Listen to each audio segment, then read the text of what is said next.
la artritis reumatoide, ¿sí? Y cómo vamos a poder involucrar los beneficios del glutatión ante esta enfermedad.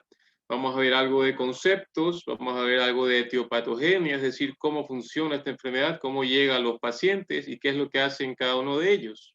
Y por sobre todas las cosas, saber y diferenciar de que no solo hace una presentación articular, como lo vemos en la imagen, sino que trasciende a esta fase articular y tiene repercusiones sistémicas. Es decir, que la prevención de esta enfermedad en los pacientes en que puedan hacerlo en fases tempranas o precoces es de vital importancia. Muy bien, iniciamos así con el concepto de la enfermedad, que es la artritis reumatoide. Vamos a denominarla como AR de manera de resumen en el transcurso de la charla. Y esta se sabe que es una enfermedad crónica, autoinmune, sistémica e inflamatoria. Estas son las fases que hay que recordar, términos muy importantes para determinar este tipo de enfermedades, cuya etiología directa aún es desconocida. Sin embargo, se sabe muy bien cómo repercuten ciertos factores a nivel celular para que puedan presentarse en ciertos pacientes. Esta enfermedad afecta de manera predominante a las articulaciones periféricas, produciendo una sinovitis inflamatoria. Recordando que nuestras articulaciones tienen el denominado líquido sinovial, que permite una lubricación adecuada para que haya la movilidad. Sin embargo, justamente este factor sinovial va a estar inflamado y es aquí donde va a empezar toda la repercusión articular. Esta tiene una distribución simétrica y provoca destrucción a largo plazo del cartílago, también provoca erosiones óseas y deformaciones articulares, sobre todo en los pacientes con una enfermedad avanzada. Sabemos que en nuestro país, hablo del Ecuador, hay una prevalencia de la enfermedad de un 0.9%. Sin embargo, la Organización Mundial de la Salud indica que afecta entre el 1 y el 1% de la población mundial. Específicamente en Latinoamérica, tenemos así el enunciado de la Organización Panamericana de la Salud, indica a su vez una prevalencia del 0.4%. A nivel mundial sabemos que hay 34 millones de personas con discapacidad permanente. Nótese, es muy importante la cifra de discapacidad, y 140 millones con discapacidad temporal, es decir, en fases tempranas, a causa de esta enfermedad articular. Se sabe asimismo que, similar a nuestra última charla, lo cual fue el lupus eritematoso sistémico, tiene una mayor presentación en el sexo femenino, una edad entre la cuarta y quinta década de la vida para su debut. Sin embargo, hoy en día se ven pacientes jóvenes de quizás 30 años de edad que ya están presentando estas manifestaciones articulares. Todo esto debido a la gran cantidad de radicales libres a los cuales estamos expuestos al día de hoy. A nivel mundial hay una relación mujer-hombre entre 2:1 o inclusive 3:1. Sin embargo, nótese que en Latinoamérica la relación es mucho más pronunciada. Se dice que va hasta de 8:1, es decir, por cada 8 mujeres, un varón está afectado por esta enfermedad. Vamos a ver un poco de la causa, es decir, la etiopatogenia, y como habíamos denominado en un principio, su causa específica aún es desconocida.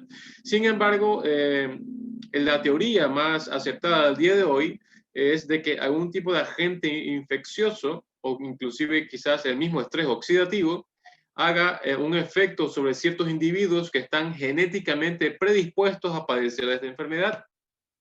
Todo esto va a desencadenar una activación en la inmunidad de estos pacientes, haciendo en una tercera fase la presentación inflamatoria articular.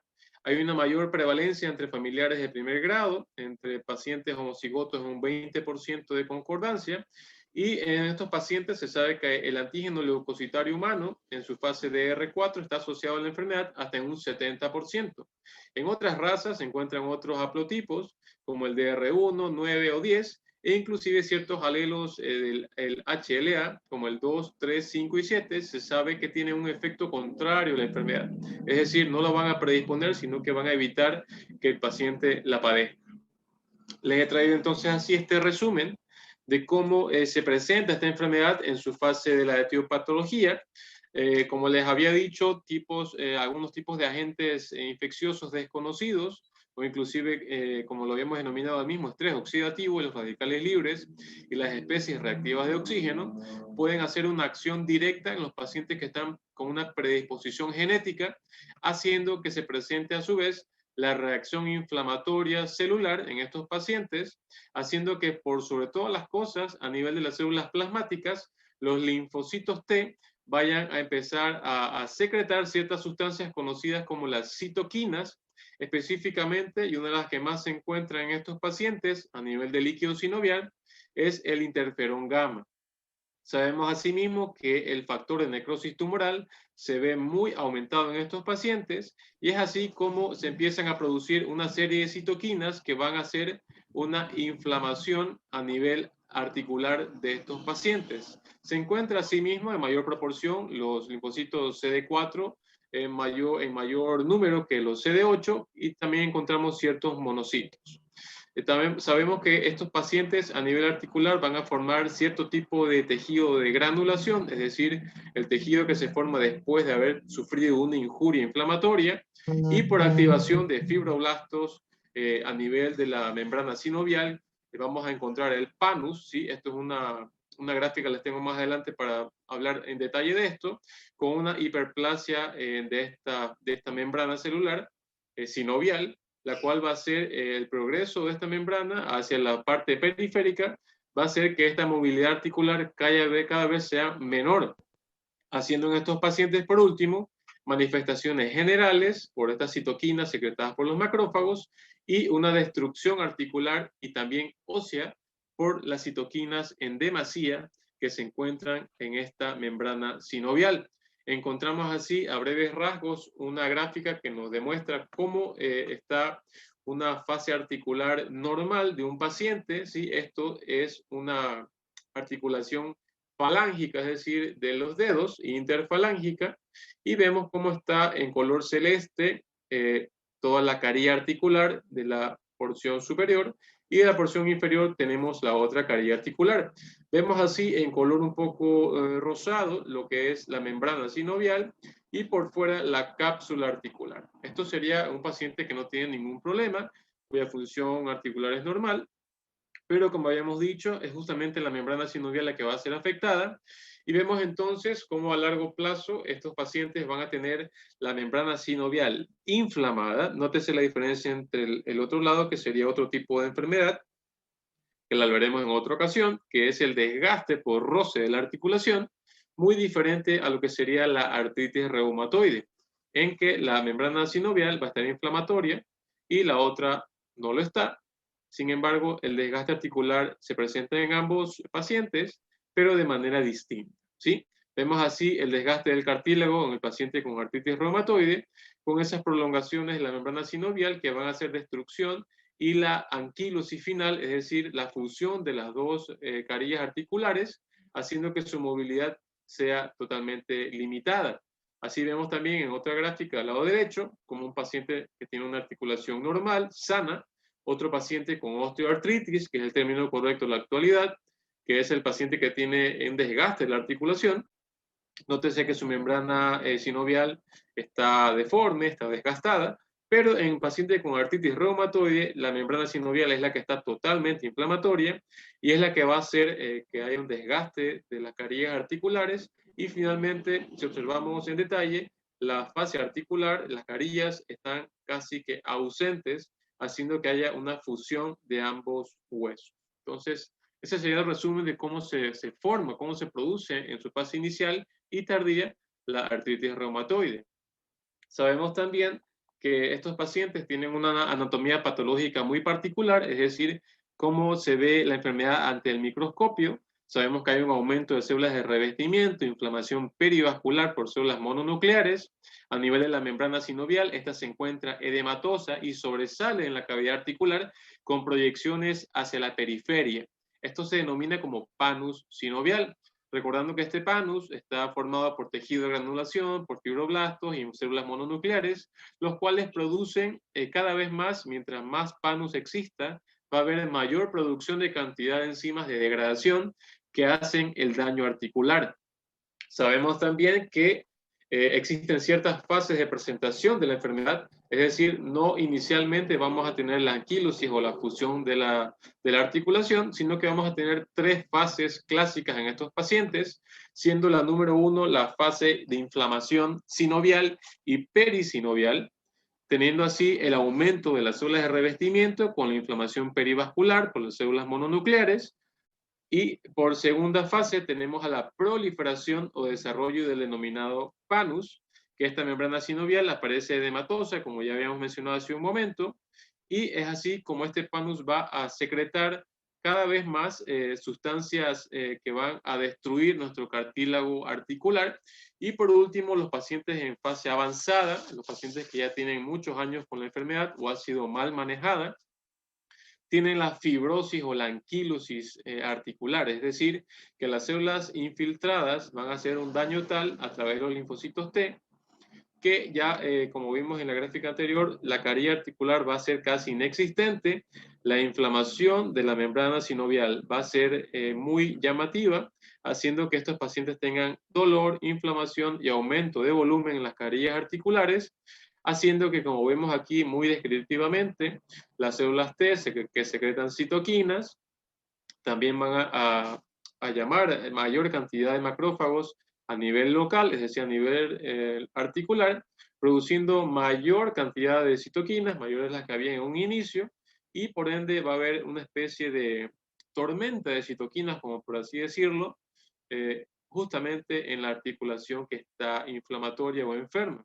haciendo que la membrana sinovial prolifere, haciéndose cada vez más inflamatoria, más ancha, ocupando más espacios, y las vellosidades del panus van a hacer que finalmente haya la anquilosis articular. Tenemos así en esta otra gráfica las 3 fases que ya acabamos de mencionar: la inflamación, la proliferación del panus y por último la anquilosis ósea, que sería en la parte derecha, como ya la articulación ha dejado de existir y está ahora fusionada. Vemos así también un dato llamativo de estos pacientes que son los nódulos reumatoideos. Tenemos aquí las presentaciones más frecuentes a nivel de antebrazo, a nivel de nudillos, a nivel de los dedos, que por lo general se dice que están en zonas de roce, ¿sí?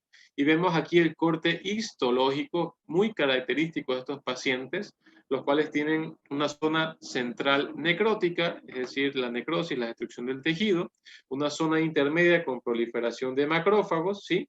Y una zona externa con tejido de granulación, ¿sí? Estas 3 componentes se ven siempre en estos pacientes con los nódulos reumatoides.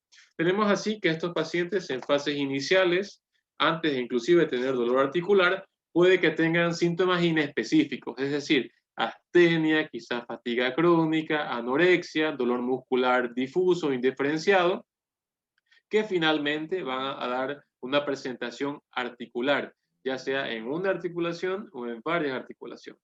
Las más frecuentes se saben que son las manos, muñecas, rodillas y pies. Tenemos así un poco de anatomía fisiológica, es decir, lo normal en estos pacientes. Vemos cómo hemos distribuido así en las falanges distales, las falanges medias, las falanges proximales, los metacarpianos, ¿sí? Y por último el carpo, los huesos del carpo. Esto es lo normal en estos pacientes, recordando que todo lo que se aleja de la línea media o va más hacia la parte caudal se dice que es distal, y todo lo que se acerca a la línea media, ¿sí? o hacia la parte central del axis del paciente se dice que es proximal. Vemos así entonces cómo las presentaciones más frecuentes no lo son en las articulaciones interfalángicas distales. Es decir, justo donde tenemos aquí las gráficas, los círculos de color amarillo que representaría la inflamación, no va a ser característico del paciente con artritis reumatoide, pero veremos más adelante en qué presentación sí que lo es. Ahora, la presentación que sí es más frecuente en estos pacientes es en las articulaciones metacarpofalángicas, es decir, la unión entre los huesos de los metacarpianos con las falanges, ¿sí? En estos lugares son los cuales van a iniciar casi siempre los pacientes con el dolor, la inflamación y el rubor, quizás el aumento de la coloración un poco rojiza, producto de la inflamación. También se sabe que en menor proporción podría estar inflamado las articulaciones interfalángicas proximales, y también se sabe que a nivel del tarso, es decir, a nivel del pie, en esta radiografía ya es pie, no es mano, se sabe que en las articulaciones metatarsofalángicas van a estar también muy pronunciadas estas fases articulares dolorosas. Tenemos así algo de números, vemos cómo a nivel de las interfalángicas proximales se puede esperar hasta un 90% de los casos de la inflamación de la presentación clínica que acabamos de describir. En las metacarpofalángicas de igual manera, asimismo a nivel del carpo, en la muñeca un 80%, a nivel de rodilla un 60%, pero también vemos en otros lugares anatómicos, como en la cadera 50%, hombro 47%, columna cervical 10%, y también tenemos las metatarsofalángicas un 50%, así como el tobillo un 55%, ¿sí? Entonces, no solo vamos a ver o podemos observar los trastornos articulares en manos, sino que también les he traído aquí esta diapositiva para que se sepa que es en muchos otros lugares que puede haber este daño articular por la artritis reumatoide. Inclusive se sabe que articulaciones como la cricoaritenoide, que esto es a nivel laríngeo, puede producir en los pacientes ronquera, dolor o inclusive obstrucción. Vemos aquí en esta gráfica cómo está el gran componente de cartílagos en la laringe. Esto se sigue por debajo de la faringe, recordando un poco anatomía. Vemos en esta vista posterior cómo el cartílago aritenoide y el cartílago cricoide están en estrecha relación. Vemos así una misma gráfica del lado medial, vemos la estrecha relación entre ambos, y vemos cómo el ligamento vocal va a estar alterado en estos pacientes cuando la articulación se encuentra afectada. Sabemos también que el eje axial en estos pacientes, es decir, todo lo que está hacia la línea media, lo más frecuente en estos pacientes es que se afecte la columna cervical, es decir, a nivel del cuello, sobre todo en la articulación atlo-axoidea, entre la primera y la segunda vértebra cervical. Estos pacientes pueden sufrir de subluxaciones, es decir, cuando la articulación se mueve, obviamente a producto de toda esta inflamación local, y con menor frecuencia, en buena hora, se produce la compresión medular a raíz de esta subluxación. Recordando así que es la primera y la segunda vértebra cervical, está en rojo al lado derecho, y vemos cómo sus características óseas son muy llamativas, ¿no? La primera es denominada como atlas, la segunda denominada como axis, con su apófisis odontoides, es la que acabamos de mencionar, que pueden sufrir estas subluxaciones en pacientes con artritis reumatoide. Ahora, ¿qué sucede con el paciente que tiene dolor lumbar o un dolor sacroiliaco, que sería en esta área que acabamos de renombrar aquí con color rojo? Será artritis reumatoide, pero estadísticamente se sabe que deberíamos de buscar otro tipo de causas, ya que, como le denominamos hace un momento, en el eje axial se ve afectada la columna cervical, más no la lumbar. Si tenemos un paciente con dolor lumbar, deberíamos investigar otras causas como las espondiloartropatías, que son las inflamaciones, los dolores inflamatorios a nivel lumbar, que estos sí que se ven con mayor frecuencia en estos pacientes y no serán atribuibles a la artritis reumatoide. Ahora, sabemos que estos pacientes al inicio van a tener dolor e inflamación, que puede ser manejable o no. Sabemos que muchos de los pacientes se automedican, sobre todo con AINES, ¿sí? Y también otro dato importante de estos pacientes es que presentan rigidez matutina, ¿sí? Esto sobre todo mayor de los 60 minutos. Estos pacientes, además del dolor y la inflamación, pueden sufrir derrame articular con la hipertrofia de la membrana sinovial, o también otras presentaciones como la tenosinovitis, bursitis, roturas tendinosas, y asociado todo esto a debilidad muscular.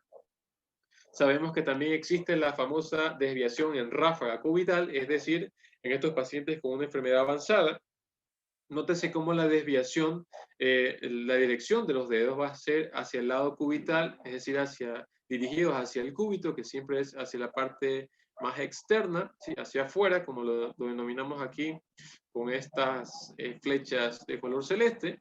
Esto no es un paciente que está forzando su dirección de los dedos, sino que así hace que se presenten en estos pacientes la enfermedad debido a las subluxaciones metacarpofalángicas.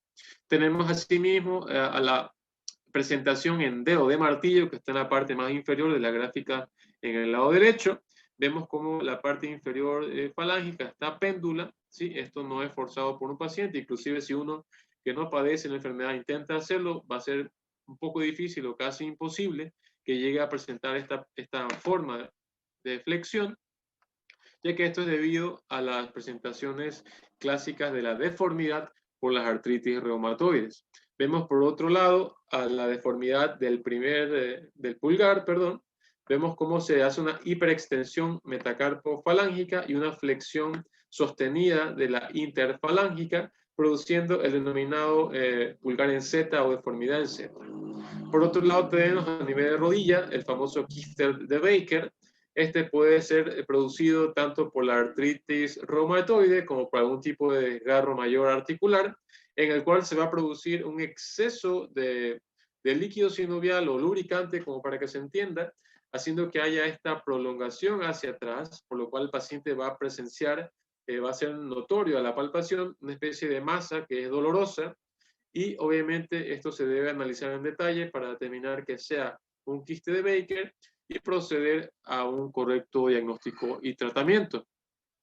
Sabemos que existen también manifestaciones extraarticulares, es decir, que no solo hay una presentación de articulaciones, sino que hay muchas más a nivel sistémico. Estos pueden aparecer hasta un 50% de los casos, y estos pacientes suelen presentar niveles altos de un factor de laboratorio denominado como factor reumatoide. Sin embargo, las presentaciones suelen ser leves y son bien manejadas. Sin embargo, si el paciente no está diagnosticado o se automedica o no tiene un diagnóstico correcto, estas presentaciones pueden ser cada vez mayores. Iniciamos así con el nódulo reumatoideo, lo que vamos a ver en las diapositivas anteriores. Se presenta hasta un 30 o 40% de los casos, tiene un factor reumatoide positivo, niveles altos, pueden aparecer en cualquier órgano, sin embargo son clásicos como lo denominamos en zonas de presión o de roce, como codo, rodillas y el occipucio, consistencia firme, adheridos a planos profundos, esto es a nivel de piel, y suelen no ser dolorosos. Aquí recordamos las gráficas, cómo se observan en estos pacientes. Vemos también que estos pacientes suelen presentar manifestaciones oculares. La más común es la queratoconjuntivitis seca, es decir, tendríamos que analizar a estos pacientes por un síndrome de Sjögren secundario, recordando que el síndrome de Sjögren es otra enfermedad autoinmune, la enfermedad Zika, es decir, tiene resequedad las mucosas, entre esas la mucosa del ojo, también la mucosa bucal, vaginal, etcétera. Se puede presentar en estos pacientes de manera más benigna una epiescleritis, pero también hay una presentación un poco más profunda, que es la escleritis, pero esto se ve hasta un 1% de los casos. La forma más grave de estos pacientes sería la escleromalacia perforante. Sin embargo, esto se ven casi siempre en pacientes con un tratamiento inmunosupresor que está muy agresivo. También sabemos que estos pacientes pueden presentar las uveitis, sobre todo vinculadas a espondiloartropatías. Tenemos que existen manifestaciones pleuropulmonares, la más frecuente de todas es la pleuritis. Vamos a cambiar de puntero. Ok, la pleuritis sabemos que es la más frecuente, suele ser asintomática. Este paciente suele presentar características específicas en el líquido pleural que se obtiene, recordando que va a presentar, ¿no?, el famoso derrame pleural. Y el detalle, esta extracción del líquido pleural, que vamos a analizarlo siempre por laboratorio, nos da ciertas características específicas, como un factor reumatoide positivo, proteínas elevadas de 4 gramos sobre decilitro, glucosa disminuida, disminución del complemento, una LDH aumentada y una ADA aumentada. Recordando que la ADA es la adenosín deaminasa, que también se encuentra aumentada en pacientes con tuberculosis, colagenopatías e inclusive cáncer. Por otro lado, tenemos a las neumonitis intersticiales o la fibrosis pulmonar, que esta ya va a ser una presentación un poco más agresiva, dejando inclusive secuelas a nivel pulmonar, siendo más frecuente en las bases, ¿sí?, es decir, a nivel inferior de los pulmones. Pueden presentarse sobre todo en pacientes con artritis reumatoide grave. Su patrón es empanal, es un patrón radiológico, y puede empeorar la presentación de la enfermedad. Sabemos que también existen nódulos pulmonares, recordando los nódulos que vimos anteriormente. Vimos que también no solo es a nivel de piel, sino que también puede haber en otros órganos. Esos órganos también incluyen al pulmón. Estos nódulos pueden ser únicos o múltiples, de localización periférica y también a nivel del lóbulo superior. siendo los que estamos graficando en este momento. Pueden ser asintomáticos, sin embargo, pueden cavitarse, es decir, pueden estar recubiertos por una capa fibrosa a nivel pulmonar, y estos pueden sobreinfectarse, inclusive pudiendo hacer una complicación que sería la ruptura de esta cavitación, haciendo que se forme una complicación muy peligrosa denominada como neumotórax, en la cual el aire empieza a comprimir el parénquima pulmonar cada vez más, haciendo que el paciente tenga la incapacidad para poder expandir el pulmón y respirar con normalidad. Tenemos otra complicación que es la bronquiolitis obliterante. Esta es una obstrucción de pequeños y grandes bronquios. Esta puede ser poco frecuente, poco visto en pacientes, sin embargo, puede complicarse. Por último, tenemos así a la hipertensión pulmonar. Esta asimismo en pacientes con artritis reumatoide a la actualidad es infrecuente, sin embargo, sí que se ve en pacientes, sobre todo en nuestro país.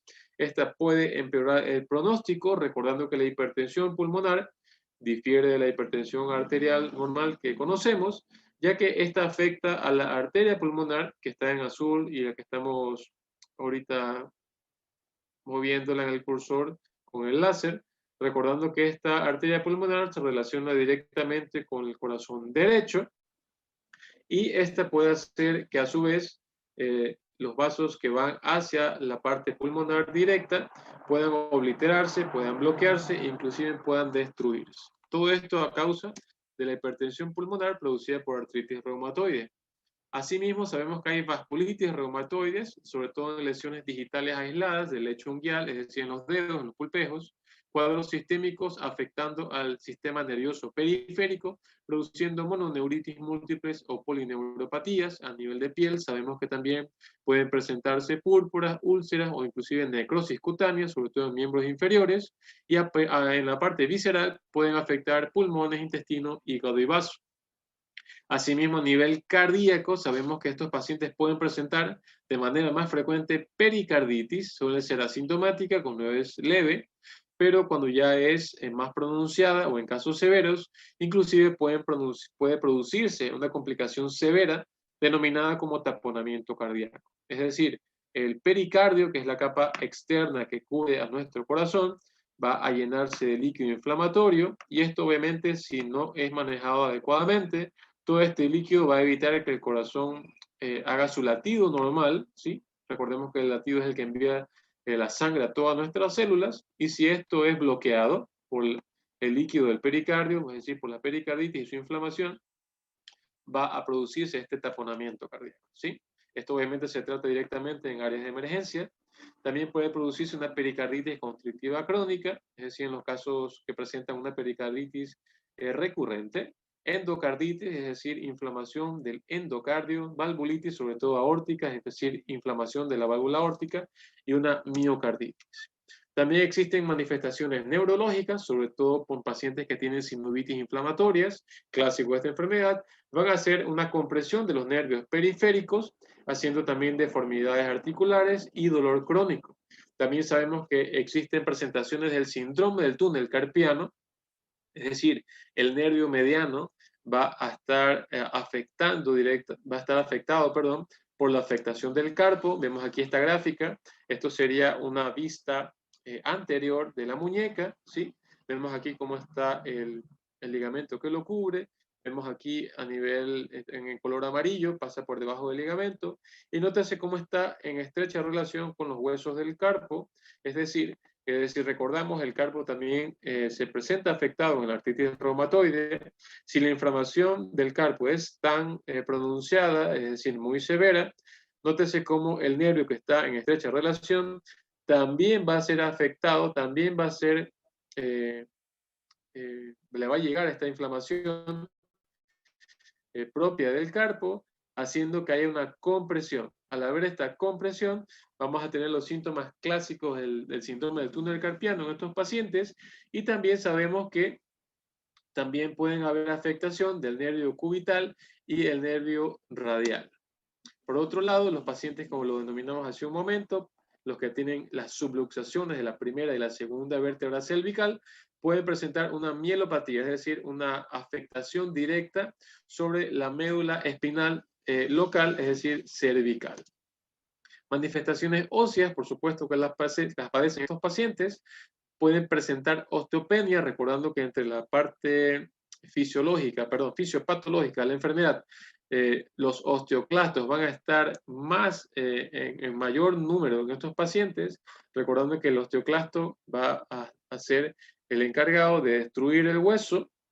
Estos pacientes van a tener gran cantidad de osteoclastos, haciendo que se presente de mayor número la osteopenia en estos pacientes. Y recordemos también que era el sexo femenino que la presentan en mayor número, y a las pacientes femeninas también se las vincula con mayor frecuencia en lo que se denomina como osteopenia y osteoporosis.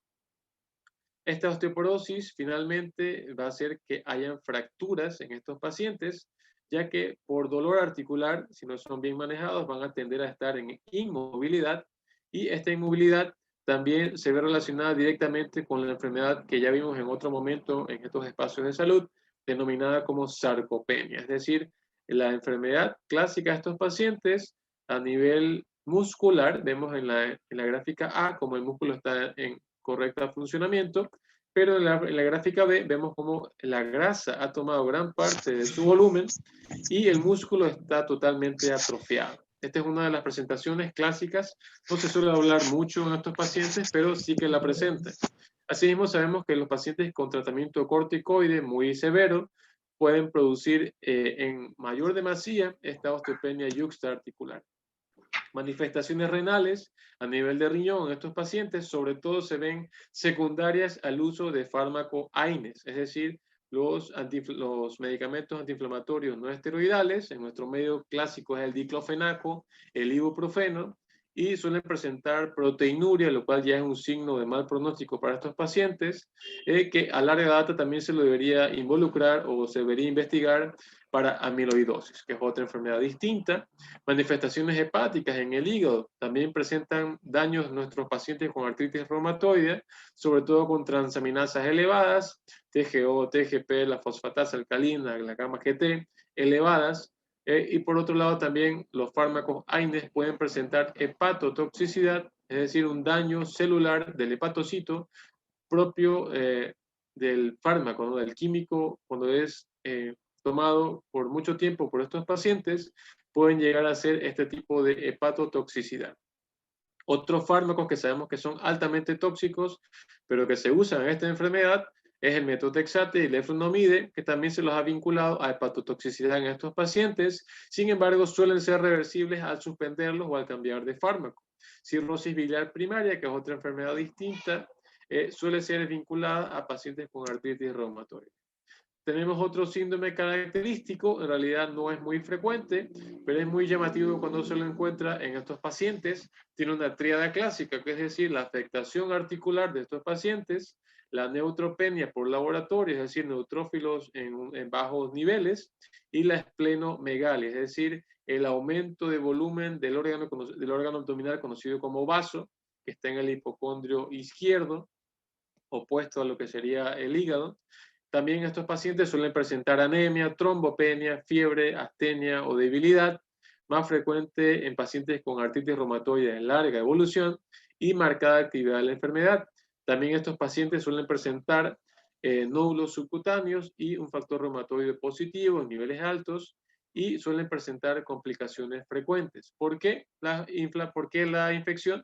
Porque el neutrófilo está disminuido. Recordemos que los neutrófilos son uno de los glóbulos blancos que nos van a ayudar a combatir todo tipo de infecciones. Vemos así entonces en esta tomografía que, si bien es cierto no está del todo normal, vemos aquí en el uréter del lado izquierdo un lito, es decir, un cálculo. Vemos también algo de hidronefrosis en el riñón, pero se los traje a cotación para que vean el diámetro de lo que sería un vaso normal, ¿sí? Lo que está en la flecha roja, en comparación con la glándula hepática, ¿sí? En este caso ambas son normales. Pero nótese cómo en este caso ya un paciente con síndrome de Felty, nótese cómo lo que antes era totalmente diminuto, en este caso va a estar totalmente aumentado. Inclusive en esta toma coronal se ve inclusive mayor el volumen de la glándula hepática. Sin embargo, es el vaso. Es decir, este paciente con esplenomegalia, es decir, agrandamiento del vaso, neutropenia, ¿sí? Y también la afectación articular se denomina como el síndrome de Feld. Otro tipo de manifestaciones es la amiloidosis, poco frecuente en nuestro medio. Esto suele ser presentado en pacientes con enfermedad grave o de larga data. Síntomas variados, ya que obviamente los depósitos amiloides van a diferenciarse por la localización en la cual se encuentren colocados. Es decir, si hay manifestaciones a nivel de hígado, es decir, depósitos amiloides en hígado, podemos tener colestasis. Si tenemos depósitos amiloides en intestino, podemos tener una diarrea persistente. Y asimismo, si hay un depósito cardíaco, insuficiencia cardíaca, etc. Sin embargo, el órgano más afectado suele ser el riñón y se lo suele detectar o a sospechar cuando el paciente empieza a tener una proteinuria, es decir, proteínas en orina, quizás más de 500 miligramos por decilitro. Esto ya se denominaría un rango nefrótico, lo cual sabremos que no suele ser de tan buen pronóstico, inclusive pudiendo ser ya esto una insuficiencia renal. Complicaciones de estos pacientes, sabemos que pueden presentar entesitis, eso es un término que a veces no está manejado por los pacientes. La entesis, como vemos en este gráfico inferior, es la unión entre los ligamentos, que son tejido conectivo, que se unen a la parte más externa del hueso, que sería el periósteo, ¿sí? Esta unión entre músculo, ligamento y hueso se le llama entesis, y es esta entesis la que, como vemos en la gráfica derecha, suele inflamarse de manera crónica en estos pacientes, haciendo que pueda haber una ruptura de estos tendones. Sin embargo, también sabemos que los pacientes con artritis reumatoide tienen mayor riesgo que el paciente sin la enfermedad para padecer de linfoma, cáncer e inclusive cáncer de piel. Aumento de riesgo cardiovascular por un compromiso endotelial directamente producido por la enfermedad. Sin embargo, recordar que también el paciente que se automedica con AINES en demasía, en dosis muy altas, también van a tener un efecto nocivo sobre el miocardio y también a nivel renal. Las cataratas, las úlceras gástricas y la insuficiencia renal crónica también pueden ser producidas por el AINES, que lo acabamos de mencionar, y también por los corticoides. Otra complicación de estos pacientes es la deficiencia de la vitamina D, ahora muy en boga, sobre todo por la pandemia, a raíz de la infección por coronavirus en nuestro planeta. Se ha visto que la vitamina D es cada vez más importante analizarla en todo tipo de pacientes y no es la excepción en los pacientes con artritis reumatoide, ya que vemos como el déficit de vitamina D está asociado a varias enfermedades, entre esas vemos cómo está el COVID-19, sepsis, tuberculosis, hipertensión, enfermedad cardiovascular, pero también vemos a las enfermedades autoinmunes y en primer lugar, nótese cómo está la artritis reumatoide. Es decir, la vitamina D como tal no va a curarla, ni ninguna de estas enfermedades, pero va a estar más vinculada a complicaciones por todas estas enfermedades que se relacionan a niveles bajos de vitamina D. Por ende, aquí está el detalle de por qué nosotros mandamos a pedir en laboratorio niveles de vitamina D en estos pacientes. Diagnóstico, sabemos que la artritis reumatoide es un diagnóstico clínico, es decir, el paciente que tenga algún tipo de manifestación de las cuales acabamos de mencionar, debería acudir a una cita médica. Sabemos que el squeeze test, es decir, la maniobra de la compresión, sobre todo a nivel de los nudillos y también a nivel del pie, suele ser sugerente de que este paciente tenga inflamación, sobre todo vinculada a la artritis reumatoide. Otro tipo de ítems en laboratorio que nosotros solemos pedir para diagnosticar esta enfermedad es el factor reumatoideo, el más específico de todos es el anticuerpo antipéptido citrulinado, el anti-CCP. Sabemos que tiene una sensibilidad similar al factor reumatoideo de un 80%, pero una especificidad del 98%. También analizamos en estos pacientes el complemento sérico C3-C4, también podemos encontrar en ellos anemia normocítica o normocrómica, reactantes de fase aguda elevada, como también la PCR, muy conocida ahora desde el coronavirus, y el líquido sinovial inflamatorio, es decir, el paciente que se le hace una extracción de líquido de la articulación, vamos a ver sus características celulares, cómo vamos a obtener un diagnóstico inflamatorio clásico del paciente con artritis reumatoide. A nivel de rayos X también tenemos ciertas manifestaciones que nos hacen sospechar la enfermedad. Al inicio no vamos a ver la destrucción articular como tal, pero podemos ver tumefacción de las partes blandas, es decir, todo lo que está alrededor de la articulación. Va a estar tumefacta, va a estar edematosa. Sin embargo, en la enfermedad avanzada ya vemos una afectación articular sistémica, con la osteopenia, con las erosiones óseas, con la pérdida del cartílago, y sabemos que la resonancia magnética, si bien es cierto, no se la manda de inicio para un diagnóstico de la enfermedad, puede detectar precozmente lesiones relacionadas a la artritis reumatoide. Asimismo, sabemos que el uso de la ecografía musculoesquelética es cada vez más útil en estos pacientes para denominar a estas famosas entesitis, saberlas detectar a tiempo y evitar complicaciones. Vemos acá dos tomas de rayos X en una mano del paciente que no tiene ningún tipo de enfermedad. Se las traigo aquí para que sirva de comparación. Repito, ambas son normales, no tienen ningún tipo de alteración. Nótese cómo está totalmente armónica las articulaciones del paciente, tanto las metacarpofalángicas como las del carpo, pero acá vemos obviamente una afectación crónica muy avanzada con la ráfaga cubital, como les mencionaba. Este es el hueso cúbito, este es el hueso radio, el cúbito está hacia afuera, ¿sí? El radio está hacia adentro, y nótese cómo los dedos, las falanges, siguen la dirección del cúbito, es decir, siguen la dirección hacia afuera. Lo mismo para ambas manos. Esto se denomina como la ráfaga cubital. Y vemos acá en el lado izquierdo una rayos X totalmente normal. Sobre todo vamos a hacer énfasis en el carpo, en los huesos de la muñeca, como se le denomina de manera normal.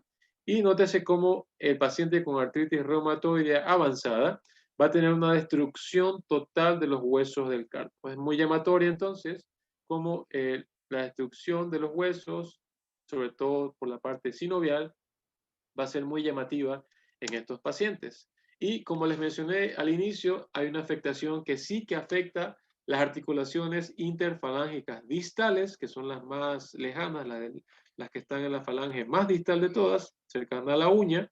Nótese cómo vemos aquí esta articulación un poco irregular, ¿no? Que esto obviamente es llamativo para el médico con un ojo entrenado. Nótese que no es en un dedo, sino en varios.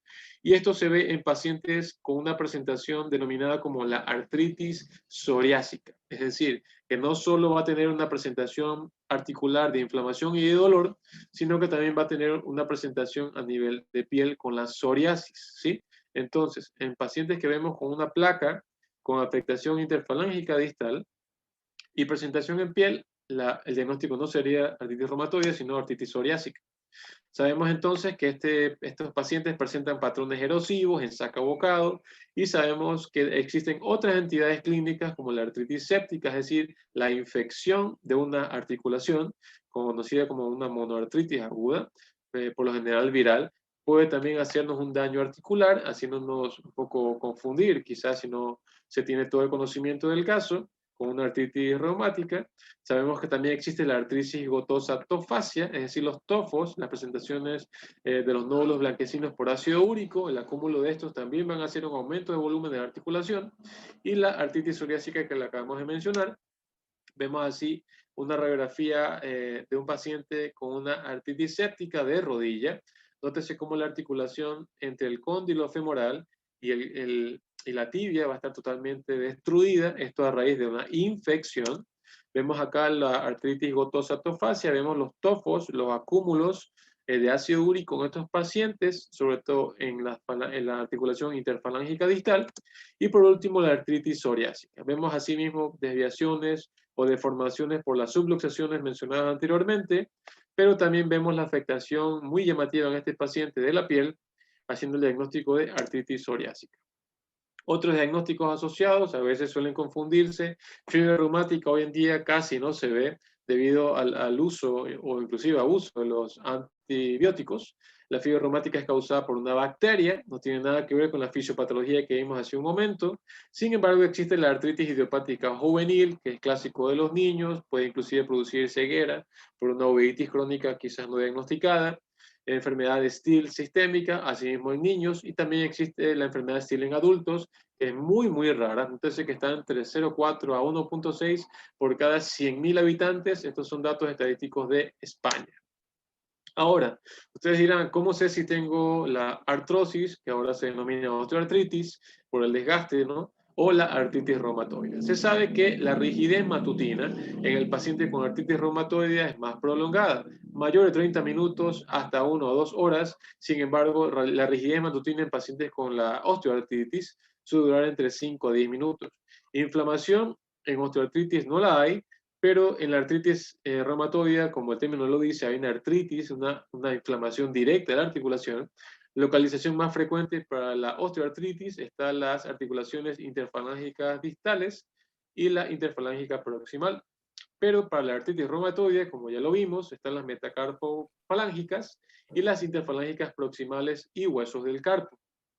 A nivel de rayos X vamos a ver una disminución simétrica del espacio articular por roce en pacientes con artrosis, y para el paciente con artritis reumatoide va a ser una disminución asimismo del espacio articular, pero por crecimiento de la membrana sinovial, que es parte de la fisiopatología de la enfermedad. Asimismo, en rayos X para la osteoartritis, nódulos de Bouchard o de Heberden, característicos de la enfermedad, y para la artritis reumatoide, la ráfaga cubital, los dedos de Sastre o Botonier, y los dedos en cuello de cisne y dedo en martillo que vimos hace un momento. Sabemos que las causas de muerte más frecuentes para estos pacientes son las infecciones, ya sea por la misma enfermedad que hace un compromiso autoinmune, pero también por los tratamientos inmunosupresores muy agresivos para estos pacientes, y asimismo el aumento del riesgo cardiovascular, sobre todo por uso y abuso de los AINES. Tratamiento del dolor para estos pacientes, sabemos que a nivel farmacológico químico están los AINES, está el paracetamol, los opioides o los corticoides, que todos ellos tienen sus efectos secundarios, inclusive el paracetamol, sabemos que en dosis muy elevadas pueden hacer una insuficiencia hepática, una afectación hepática muy llamativa. No se llega a los otros fármacos más fuertes como los AINES, como las úlceras gastrointestinales, los opioides, clásico en nuestro país es el tramadol, que produce constipación, que produce hipotensión, etcétera, y los corticoides, que tienen un sinnúmero de connotaciones que no son beneficiosas para la salud en lo absoluto, como está la misma inmunosupresión, la osteopenia y la predisposición a infecciones por estos pacientes. Asimismo, sabemos que hay las drogas modificadoras antirreumáticas, DMARDs, para sus siglas en inglés. La primera elección de todos estos es el metrotexate. Sin embargo, existen muchos otros como la azatioprina, el deflunomide y los antimaláricos, que son muy útiles para estos pacientes. La hidroxicloroquina a la cabeza, seguido de la cloroquina. Y también está la sulfasalacina como drogas modificadoras de la enfermedad. Sin embargo, recordar que esta hace intolerancias gastrointestinales muy llamativas, y se puede usar con el metrotexate o la hidroxicloroquina. Antes se solía usar las sales de oro o la penicilamida, pero en la actualidad está en desuso por sus efectos renales muy llamativos, como es la glomerulonefritis membranosa. Terapias biológicas, que es lo de la actualidad, conocemos así al infliximab, los anticuerpos monoclonales anti-TNF-alfa. En la parte positiva de esta terapia biológica está que es muy útil, es muy efectivo y es seguro en el embarazo, recordando que a estos pacientes no se les puede dar metrotexate porque es teratogénico. Sin embargo, en la parte contraria, en la parte que es más llamativa para estos pacientes, es que es muy costoso, sobre todo para la economía media en nuestro país. Hace una inmunosupresión llamativa con un riesgo a padecer tuberculosis o alguna otra infección, por lo cual hacerle la prueba de la PPD de la tuberculina antes de iniciar la terapia es lo que se debe de hacer. Tenemos muchos otros fármacos de la terapia biológica, el adalimumab, el etanercept, el certolizumab, etcétera. Todos estos al inicio de fármacos anti-TNF-alfa. Sin embargo, existen otros como el tocilizumab, que se lo ha usado mucho, sobre todo ahora muy conocido este fármaco de que conocemos al COVID, a los anti-interleuquina 6, y el abatacept, modulador de los linfocitos T. Es decir, todos estos en la terapia biológica van a modular o van a hacer que la afección por las citoquinas a nivel local, articular, vaya a ser menor, pero obviamente esto predispone a que el paciente tenga una inmunosupresión. Sabemos que también la última elección para todos estos pacientes es el tratamiento quirúrgico, es decir, el reemplazo articular cuando ya hay una anquilosis o una incapacidad para la movilidad total. En este caso tenemos rayos X de rodilla, de cadera, inclusive de los dedos, pero obviamente esto no se hace de inicio, sino que esta es la última línea para que el paciente tenga una mejor calidad de vida. Y en cuanto a la evolución y pronóstico, sabemos que en la gran mayoría de los casos, el paciente tiene una evolución fluctuante, como lo vemos en la gráfica serpenteada, debido a que no es correctamente diagnosticado a tiempo, se automedica y no tiene acceso quizás a la medicación más adecuada. Los agravantes de la enfermedad se ven sobre todo en pacientes con una enfermedad muy agresiva. Ya vamos a ver cuáles son estos agravantes. Y por último, sabemos que hay una presentación autolimitada y muy corta, nótese en relación a los años, cómo se autolimita muy precozmente versus las otras dos presentaciones, cuando se hace un diagnóstico y un tratamiento temprano. Agravantes de la enfermedad, los conocemos así como el sexo femenino, recordemos que es más frecuente en estas pacientes, el factor reumatoideo alto, la PCR elevada, la velocidad de sedimentación elevada, la presentación del antígeno leucocitario humano DR4, sobre todo en el estudio genético, que es la más frecuente en estos pacientes, los que tienen nódulos subcutáneos, las erupciones radiológicas que acabamos de ver, la afectación de más de 20 articulaciones y los pacientes con un bajo nivel socioeconómico, es decir, estos son los pacientes que más van a padecer de la automedicación, del diagnóstico tardío y de la afectación más llamativa de las articulaciones. Muy bien, ahora que ya conocemos en detalle todo lo que se puede presentar por la artritis reumatoide, ya hemos visto que no solo es a nivel articular, vamos a ver cómo nuestra molécula antioxidante de glutatión va a hacer los efectos benéficos y va a ser una herramienta muy útil al día de hoy para contrarrestar los efectos inflamatorios de la enfermedad. Conocemos así que de manera normal los radicales libres, es decir, la toxicidad celular, va a hacer que tenga o no predisposición genética un paciente padezca de ciertas enfermedades. Entre esas, como le hemos puesto con una flecha de color rojo, están las enfermedades autoinmunes en la cual está englobada nuestra enfermedad del día de hoy. Sabemos entonces que estos pacientes que se ven afectados por grandes cantidades de toxicidad celular o radicales libres van a hacer una apoptosis temprana, es decir, una destrucción celular precoz, haciendo que cada vez haya una afectación celular a nivel sistémico, produciendo así cada vez más los radicales libres y la toxicidad celular, en la cual va a haber una progresión aumentada de la enfermedad. Sabemos entonces, esta gráfica es del doctor Scott Nagasawa, la cual nos indica que existen más de 75 enfermedades relacionadas a niveles bajos de glutatión, entre las cuales, como lo vemos aquí en el recuadro rojo, están las enfermedades articulares, entre esas, en primer lugar, la artritis reumatoide. Sabemos que nuestro planeta al día de hoy es un planeta, un medio que nos predispone a estar con un ambiente protóxico, proinflamatorio.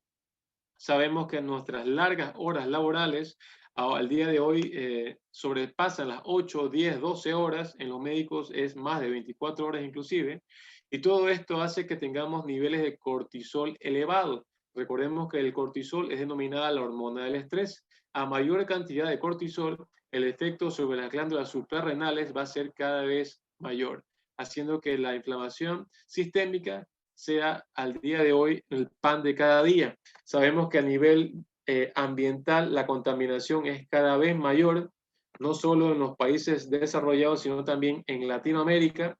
Sabemos que las infecciones nos predisponen a que hayan citoquinas circulantes y si estas infecciones no se manejan de manera correcta, entre esas también está el coronavirus. Sabemos que el efecto de las citoquinas, la famosa tormenta de citoquinas, va a dejar efectos a largo plazo en nuestros pacientes, con sobre todo fatiga crónica y quizás una repercusión pulmonar severa.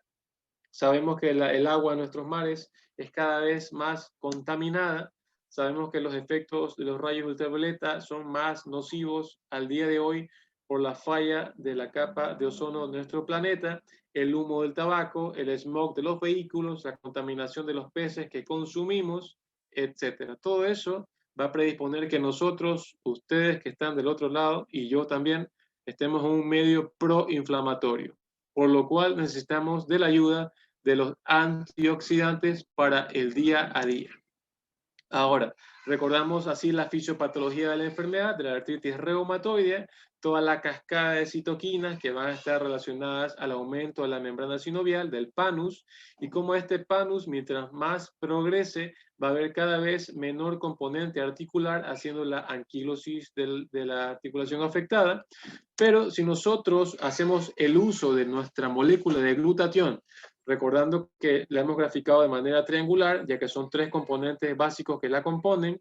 Recordemos así la cisteína, la glicina y el glutamato o ácido glutámico, como los efectos de glutatión van a hacer un efecto de modulación de toda esta inflamación para poder inclusive manejar de menor manera el dolor y la afección articular, sabiendo que existen obviamente factores agravantes que los vimos en su momento, y nosotros tenemos que hacer el efecto opuesto gracias al efecto benéfico de nuestra molécula. Sabemos entonces que en las 10 principales funciones del glutatión, la primera de ellas podría ayudar a nuestros pacientes con artritis reumatoide que padecen de fatiga crónica, de cansancio, ya que el primer nivel de los efectos del glutatión es aumentar los niveles de energía, ya que protege el ADN mitocondrial y hace que nuestras mitocondrias procesen todo el ATP, el adenosín trifosfato, que tenemos para poder convertirlo en energía. Es decir, la protección mitocondrial es esencial y clásica del glutatión, con lo cual vamos a mejorar los niveles de energía en nuestros pacientes y así su fatiga crónica. El componente de antioxidante y eliminación de las radicales libres, las moléculas que producen toda esta toxicidad celular, es también muy conocido por este antioxidante magno, y asimismo el fortalecimiento del sistema inmunológico que va a evitar en pacientes sanos que aún no padecen de la enfermedad para progresar. Recordemos que la teoría clásica es de un agente que infecta, pero esto va a ser en pacientes que están genéticamente predispuestos a padecer de la enfermedad, por lo cual fortaleciendo el sistema inmunológico vamos a tener un mayor control celular para evitar la progresión y la presentación de esta enfermedad.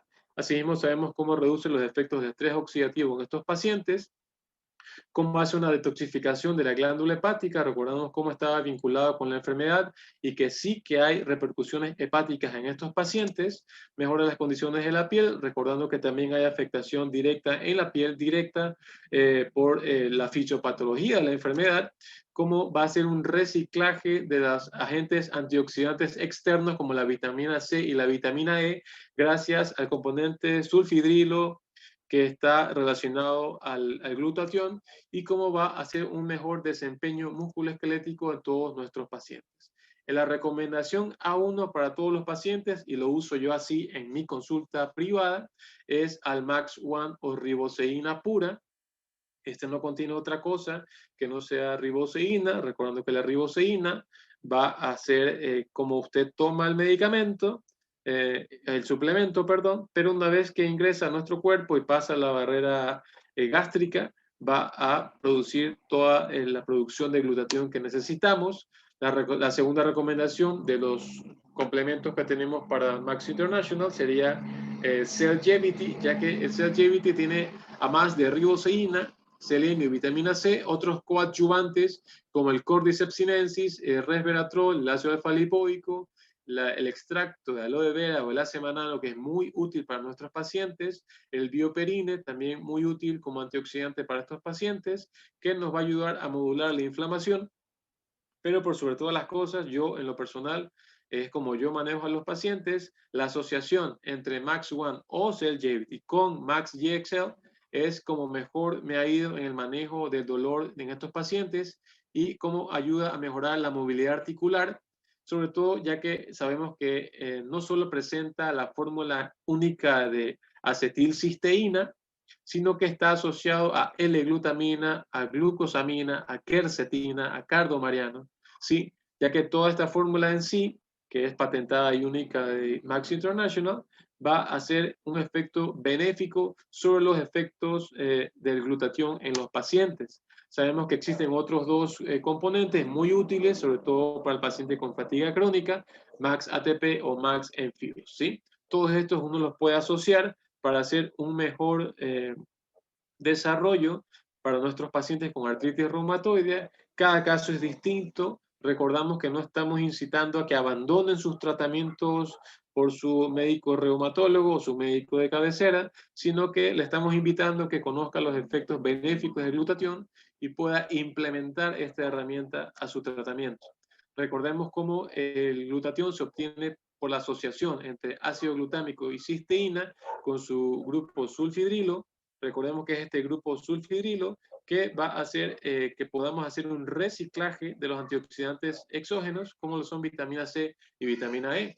Sabemos entonces que a mayor cantidad de estrés oxidativo es detectado por nuestras células y nuestra enzima glutamato cisteína ligasa asociado a ATP va a hacer que se produzca mayor síntesis metabólica del ácido glutámico y cisteína para finalmente unirse a la glicina y formar la molécula de glutatión, ya que a mayor cantidad de glutatión va a haber menor efecto del estrés oxidativo.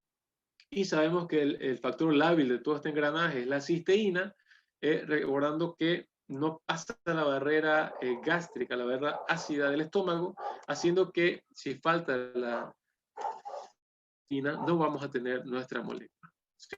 Y acá tenemos un estudio en el cual data del año 2007, nótese que esto no es nada nuevo, esto ya se sabe desde hace muchos años, cómo hay una interrelación directa entre los niveles de glutatión y la patogénesis de la artritis reumatoide. Esto está en inglés, pero obviamente lo traducimos. Lo que dice en el abstracto del estudio es que la artritis reumatoide es la causa más común de inflamación articular que conlleva a daños permanentes sistémicos y locales en las articulaciones que tengan afectadas a estos pacientes, haciendo por último una anquilosis o fusión de las articulaciones afectadas, con una pérdida total de la movilidad. El estrés oxidativo de la artritis reumatoide está afectado en pacientes causado por los radicales libres que tienen participación crucial en esta etiopatogenia. Recordemos al inicio que lo mencionamos. La evidencia científica dicta que los antioxidantes relacionados al glutatión, es decir, sus múltiples presentaciones, tanto de glutatión reductasa, glutatión peroxidasa, superóxido dimutasa, entre otros, destruyen las especies reactivas del oxígeno, recordando que estas en inglés se denominan como ROS, en español como EROS, pero estas van a producir todos estos radicales libres que hacen el efecto contrario a nuestro antioxidante magno que es el glutatión. El cambio en los niveles de glutatión versus los radicales libres, es decir, cuando un paciente tenga menor cantidad de glutatión circulante y mayor cantidad de radicales libres, se sabe que este puede ser inclusive un factor de predicción para los pacientes con presentaciones tempranas de la enfermedad y así poder detectarlos a tiempo y suplementarlos por sobre todas las cosas a tiempo. Al día de hoy sabemos que existen más de 161.000 estudios vinculados al glutatión, esto obtenido en la Librería Nacional de Medicina, en la NIH de los Estados Unidos de Norteamérica, en su página de pubmed.gov, y entonces así nos hace dar una idea de cuán importante ha sido desde, nótese, 1923 a la actualidad, el estudio de glutatión frente a varias enfermedades, entre esas la artritis reumatoide y también el COVID-19. A la prevención sabemos que podemos aprovechar todos y cada uno de nosotros que tenemos este conocimiento acerca de nuestra molécula para el 12 de octubre poder llegar a todos los pacientes que necesiten de esta información para poder tener un mejor manejo de la enfermedad. Por último, como conclusiones, sabemos que la artritis reumatoide es una enfermedad que disminuye la calidad de vida de los pacientes que la padecen, tanto en su fase aguda como en su fase crónica, en consecuencia del aumento de la sobrevida en el país y en el mundo, recordando que en nuestro país, el Ecuador, la expectativa de vida para los hombres es de 74 años y las mujeres más o menos 82 años, quiere decir que cada vez vemos población adulta mayor, por ende es cada vez más frecuente que nos encontremos con la artritis reumatoide en las consultas de todos nuestros servidores de la salud. Por ende es muy necesario conocer la fisiopatología de la enfermedad, sus múltiples presentaciones y el uso de glutatión para todos estos pacientes. Tanto la evolución natural de la enfermedad como el tratamiento químico, farmacológico y convencional, recordemos cómo estaban la terapia biológica, los corticoides, los AINES, etcétera, pueden predisponer a que el paciente tenga inmunosupresión y otras comorbilidades. Por último, sabemos que el rol de glutatión a través de riboceína participa activamente en los procesos de regulación y modulación inmunitarios e inflamatorios en la artritis reumatoide.